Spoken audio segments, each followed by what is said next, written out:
জুলাই আন্দোলনকারীরাই একদিন বিশ্বে নেতৃত্ব দেবে বলে মন্তব্য করেছেন প্রধান উপদেষ্টা ডক্টর মোহাম্মদ ইউনূস।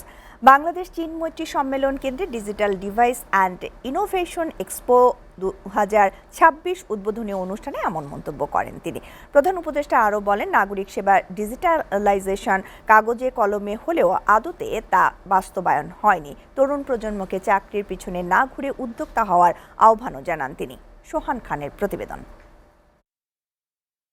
তথ্য প্রযুক্তিগত সহায়তা বাড়াতে এবং এর সম্প্রসারণে বাংলাদেশ চীন মৈত্রী সম্মেলন কেন্দ্রে 4 দিনব্যাপী digital device and innovation expo 2026-এর উদ্বোধনী অনুষ্ঠানের আয়োজন করা হয়। মেলার উদ্বোধন করেন অন্তর্বর্তী সরকারের প্রধান উপদেষ্টা ডক্টর মোহাম্মদ ইউনূস। আশা করি এই এক্সপো আমাদের উদ্বোধনী যাত্রায় এক নতুন দিগন্তের উন্মোচন করবে। প্রধান উপদেষ্টা ডক্টর মোহাম্মদ ইউনূস বলেন, 24-এর গণ অভ্যুত্থান দেশের সামনে অনেক সম্ভাবনার দ্বার খুলে দিয়েছে, যার নেতৃত্বে তরুণদের ভূমিকার কথা তুলে ধরেন তিনি। নতুন প্রজন্মের কাছে বাংলাদেশ একটা অংশ, গুরুত্বপূর্ণ অংশ, কিন্তু তারা বিশ্ব নাগরিক।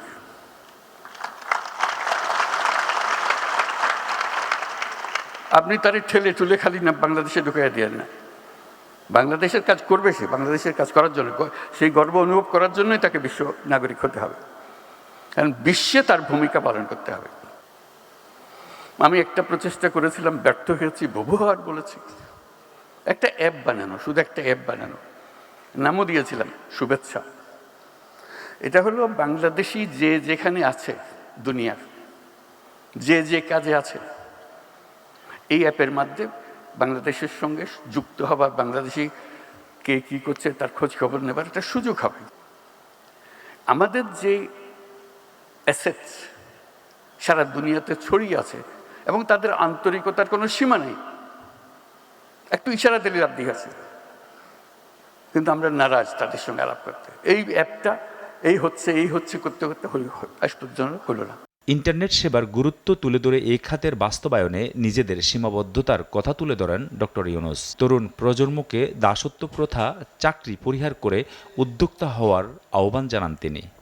এটা নগরবাসী, গুহাবাসীর, আজকে নগরবাসী বলছি, গুহাবাসী গুহারও আগে চলে যাবে, নগরবাসী আরও অনেক উপরে, অতি অল্প সময়ের মধ্যে দূরত্ব আরও বেড়ে যাবে। এই দূরত্ব সামাল দেওয়াই হলো আমাদের চ্যালেঞ্জ। এখন সরকারের পক্ষ থেকেও বলা হচ্ছে আমরা সব কিছু ডিজিটালাইজ করে দেবো, নাগরিক যে কোনো জিনিস তার কম্পিউটার থেকে পেয়ে যাবে। এটা কথা, বাস্তবে দেখি না।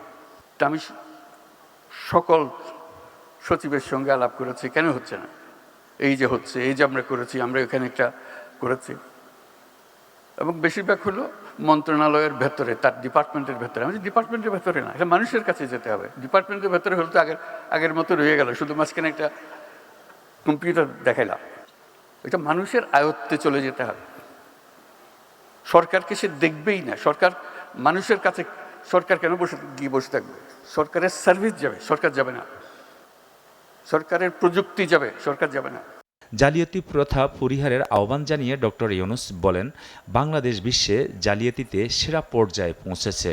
বহির্বিশ্বে আত্মমর্যাদা সমুন্নত রাখতে জালিয়াতি রোধ করতে হবে বলেও মন্তব্য করেন ডক্টর মোহাম্মদ ইউনূস। তার ফলে হলো কি, আমরা প্রযুক্তি বুঝি কিন্তু কোনো জায়গা পাচ্ছি না। বাংলাদেশ একটা বিষয়ে পৃথিবীর চ্যাম্পিয়ন, এখন পৃথিবীর চ্যাম্পিয়ন কিসে? জালিয়াতি। সব জিনিস জাল। বহু দেশ আমাদের পাসপোর্ট গ্রহণ করে না, ভিসা জাল, পাসপোর্ট জাল। আপনারা নিশ্চয় পত্রিকায় দেখেছেন আমেরিকান ভিসা জাল। এটা একটা জালিয়াতের কারখানা বানাইছি আমরা। আমাদের বুদ্ধি আছে, না হলে জালিয়াতি করতে পারতাম না, কিন্তু খারাপ কাজে লাগাচ্ছে। সোহান খান, এসএটিভি, ঢাকা।